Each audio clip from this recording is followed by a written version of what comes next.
Okay, that seems like a bad turn. You've made a bad turn if you have to remind them of that. And I think that's what a lot of these companies do. They get so caught up. In this case, there's a German factories silent, assembly lines frozen. An American icon just hit the brakes. Harley Davidson has officially shut down part of its U.S. production, and the reaction from Donald Trump? Pure fire. He called it a betrayal, slammed the decision, and warned they'd pay the price. But here's the kicker. Was it really Harley turning its back on America, or was it Trump's own trade war that pulled the plug? And in Harley's case, that meant raising from 6% to 31% the tariff per imported Harley. In its filings with the SEC, the Wisconsin company Harley Davidson, a brand that's practically stitched into the fabric of American culture, is facing one of the most difficult decisions in its long history. Known for its deep roots in Milwaukee and its legacy of building bikes that scream freedom, power, and rebellion, Harley is now being forced to shift some of its U.S. production overseas. And the reason? It's not as simple as it looks on the surface. Officially, the company cited rising operational costs, international trade pressure, and unstable supplier relationships as the key reasons behind its decision. But if we're being honest, this move isn't just about trimming expenses or chasing cheap labor. This is about survival, plain and simple. The global economy has changed, fast, and the things that once made Harley a powerhouse, its American-made label, its rugged appeal, its dominance in the heavyweight motorcycle space, just aren't enough anymore. Harley Davidson, really the poster child for why America needs some kind of a tax at the border, perhaps a border adjustment tax. In recent months, though, the push for that tax seems to have hit a political... First, there's the trade war fallout. When Donald Trump returned to the White House in 2025, he brought with him a tough stance on trade. New tariffs were slapped on imported steel, aluminum, and motorcycle parts, materials Harley relies on heavily. Suddenly, the cost of building a bike in the U.S. shot up by thousands of dollars. Harley was left with two options: eat the cost and lose money on every sale, or move some production to countries where those tariffs didn't apply. Then came the supply chain instability. Since the pandemic, global shipping routes and manufacturing networks have been shaky at best. Harley's just-in-time inventory model started to crack, with parts arriving late or not at all. Suppliers backed out, costs rose, and the worst part? Customers began to notice. Orders were delayed, quality suffered, and the brand's reputation took a hit. On top of all this, consumer behavior is changing. Young riders aren't rushing to drop $20,000 on a cruiser anymore.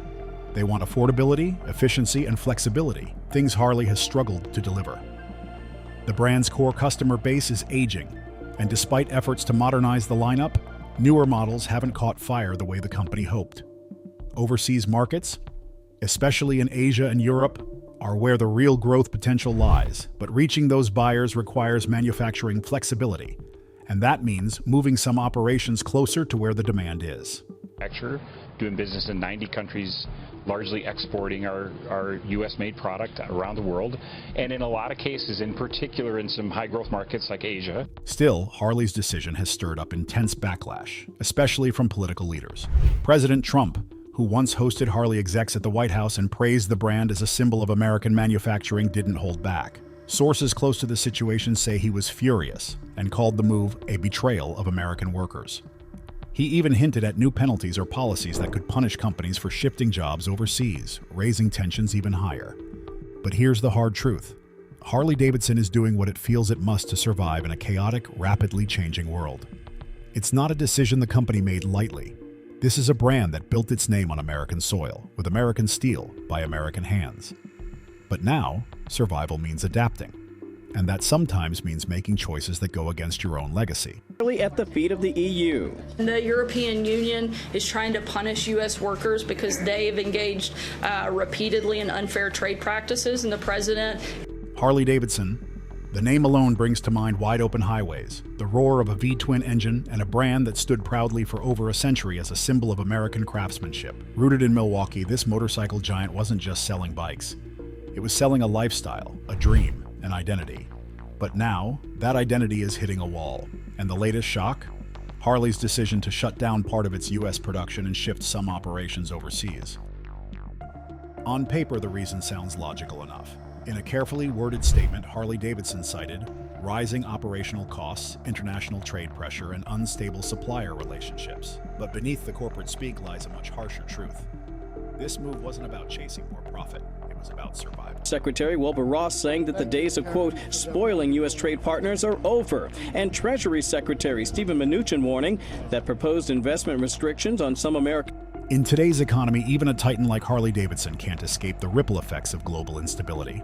Recent trade tensions and tariff wars, especially those triggered under President Donald Trump's administration, have completely reshaped the cost structures for manufacturers that rely on complex supply chains.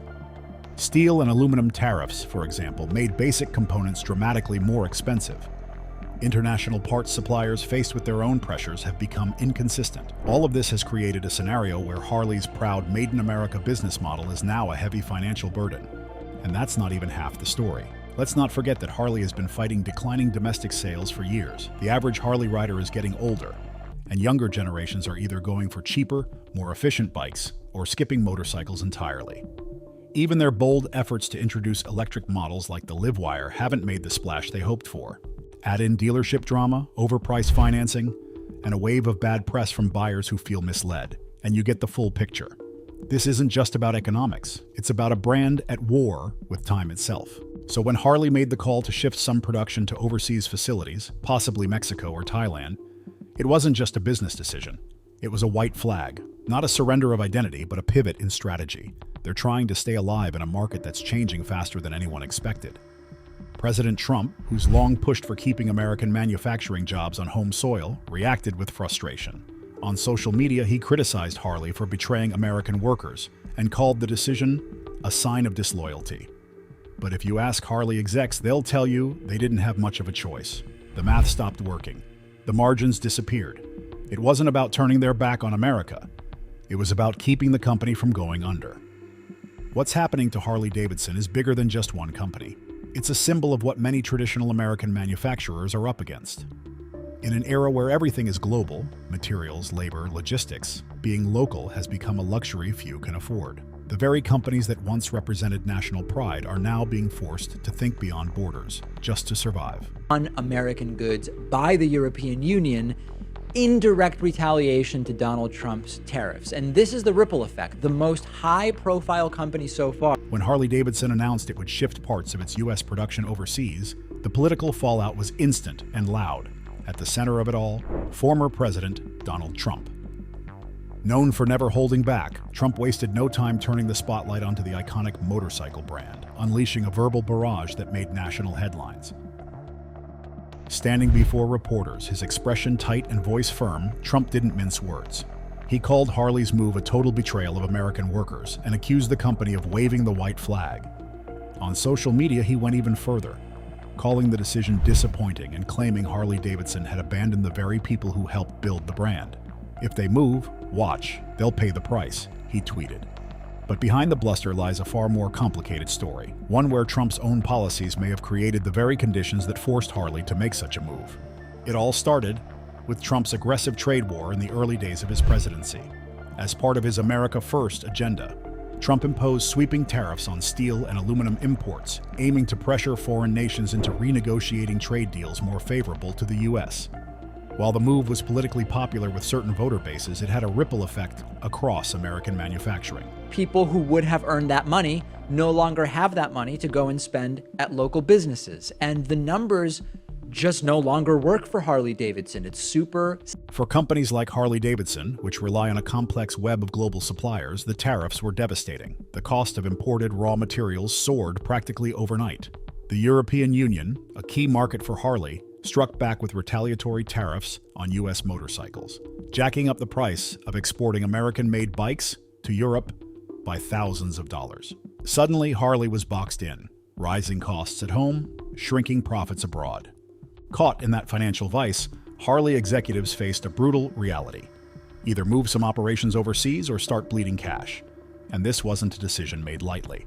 The brand had long worn its Made in America badge with pride, but according to insiders, the math just didn't work anymore. Harley Davidson. They told me without even complaining, because they have been so mistreated for so long that they've become used to it, that it's very hard to do. While Trump framed Harley's decision as disloyal, industry analysts were quick to point out the real driver. Policy uncertainty. By abruptly rewriting trade rules and threatening more tariffs without a clear long-term plan, the Trump administration introduced a new level of instability that companies couldn't ignore. And it wasn't just Harley. Other manufacturers, including General Motors and Ford, also cited tariff pressures as factors in their own overseas moves. Critics argue that Trump's tough talk on trade created more confusion than clarity, leading to job losses and plant closures instead of the manufacturing revival he had promised. You can't bully global markets into behaving, one economist noted. They'll just go where the costs make sense. Still, Trump doubled down. He accused Harley of caving to globalists and warned that any company moving jobs out of America would face consequences, including potential taxes and boycotts. Supporters of Trump applauded his stand, arguing that corporate loyalty to American workers had been sacrificed for short-term profit. But for Harley Davidson, the damage was already done. Public perception soured, sales dipped, and the brand once seen as the ultimate symbol of American freedom found itself cast as a villain in a political drama it didn't ask to star in. The US and exporting to some European countries for sale. So what are they going to do? They're going to move the manufacturing of some of those motorcycles elsewhere to avoid those tariffs placed on the US. When Harley Davidson announced it would shift parts of its US production overseas, the political fallout was instant and loud. At the center of it all, former President Donald Trump. Known for never holding back, Trump wasted no time turning the spotlight onto the iconic motorcycle brand, unleashing a verbal barrage that made national headlines. Standing before reporters, his expression tight and voice firm, Trump didn't mince words. He called Harley's move a total betrayal of American workers and accused the company of waving the white flag. On social media, he went even further, calling the decision disappointing and claiming Harley Davidson had abandoned the very people who helped build the brand. "If they move, watch, they'll pay the price," he tweeted. But behind the bluster lies a far more complicated story, one where Trump's own policies may have cornered Harley into making that very decision. At the heart of the issue were the tariffs imposed during Trump's administration, which hit global manufacturing and trade like a freight train. In an effort to protect American industries, Trump placed heavy tariffs on steel and aluminum imports and targeted products from the European Union in a broader trade war strategy. But Harley Davidson, ironically, became collateral damage in the battle it was never meant to fight. With tariffs, I mean, I saw it with Harley Davidson. I was saying, how do you do in a place like India? Oh, no good, sir. Why? They have 100% and 150% and... The EU struck back with retaliatory tariffs, one of which hit American motorcycles with a 31% import tax, up from just 6%. That meant that every Harley bike exported to Europe became significantly more expensive, pricing them out of competition. And since Europe made up a huge chunk of Harley's international sales, it wasn't a hit the company could just absorb.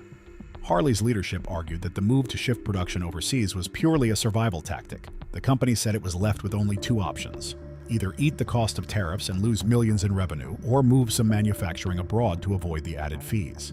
They chose the latter, sparking the very public feud with the former president. Harley Davidson wasn't alone.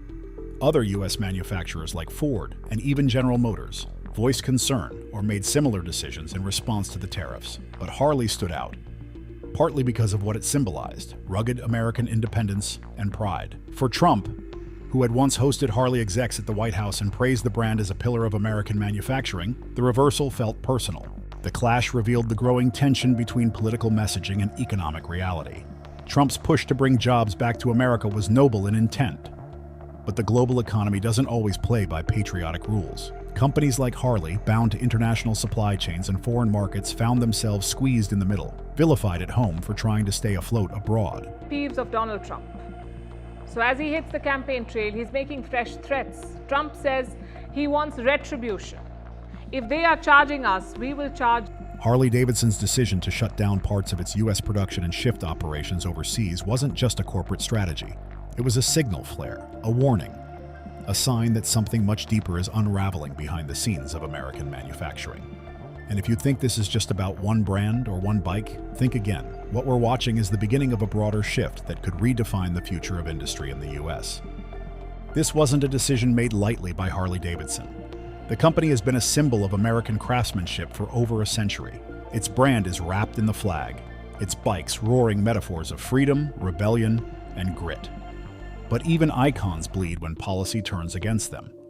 After the U.S. imposed a wave of new tariffs, particularly targeting trade partners in Europe and Asia, Harley found itself caught in the middle of a war it didn't start. Suddenly, materials became more expensive. Exporting bikes meant paying higher fees, and international sales, especially in places like the EU, began to plummet. The numbers told a grim story.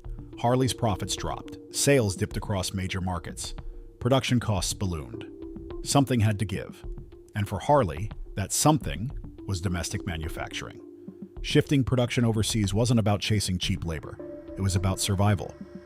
What makes this more than just a company's strategic pivot is the ripple effect it sets off. Harley's move sends a clear message to other manufacturers who are also struggling with the rising cost of doing business in a volatile trade environment. You might be next.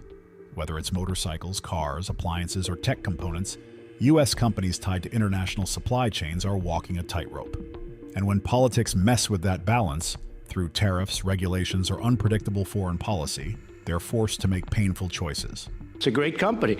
When I spoke with your chairman or the president of Harley, they weren't even asking for it because they've been ripped off with trade so long. Harley's decision didn't go unnoticed. The political backlash was immediate. Trump blasted the company, accusing it of abandoning its roots. But here's the irony. It was Trump's very own protectionist policies that backed Harley into a corner. The administration promised to bring jobs back to America, but the unintended consequence of that promise has been to push some of America's most iconic brands out. This creates a complex problem for politicians and voters alike, especially in an election year. No one wants to see the headlines. American jobs headed overseas, especially when it involves brands as patriotic as Harley Davidson. But those headlines are no longer hypothetical. They're real, and they could become more common if nothing changes. A big number, by the way. They have a company that does a lot of business. So they have a motorcycle or a motorbike that comes into our country. The number is 0. The American manufacturing dream is being squeezed from both sides by global competition and political missteps. Harley's shutdown isn't just a business decision. It's a warning shot across the entire economy. If one of the country's most beloved brands can't make it work under these conditions, what hope do smaller manufacturers have? As more companies weigh their options, the choice becomes brutally simple. Relocate production, automate aggressively, or go under. And when American workers feel that squeeze, the effects won't just be economic. They'll be political, cultural, and deeply personal. The road ahead is uncertain. And if Harley's move tells us anything, it is that the storm is just beginning. Have you heard this before? Well, we have. Trump has said all of this in the past. As president, he repeatedly complained about India's tax. Harley Davidson, the brand that practically tattooed Made in America on its chrome-plated chest, is now packing up part of that patriotic pride and shipping it overseas. The irony? Thicker than engine grease. Here we have a company celebrated for American grit, born in a Milwaukee garage, glorified in biker bars, paraded in every 4th of July rally. Now outsourcing production because of the very policies designed to protect it. Tariffs were supposed to bring jobs back. Instead, they sent Harley packing. Scott Walker has a wonderful company called Harley Davidson in Wisconsin, right? Great. So when they send a motorcycle to India... Donald Trump, the self-declared savior of U.S. manufacturing, blasted Harley for betraying American workers. But here's the twist. Those jobs wouldn't be at risk if the tariffs hadn't made international sales so painful. Harley didn't move to spite the U.S. It moved to survive. Because when retaliatory tariffs kicked in from Europe, one of Harley's biggest markets, the cost of doing business skyrocketed. They could either eat the losses or shift some operations. They chose survival. Now Trump fumes while European buyers browse other brands and U.S. workers brace for more America First policies that seem to backfire on, well, Americans. So, what are your thoughts on this? Let us know in the comments below.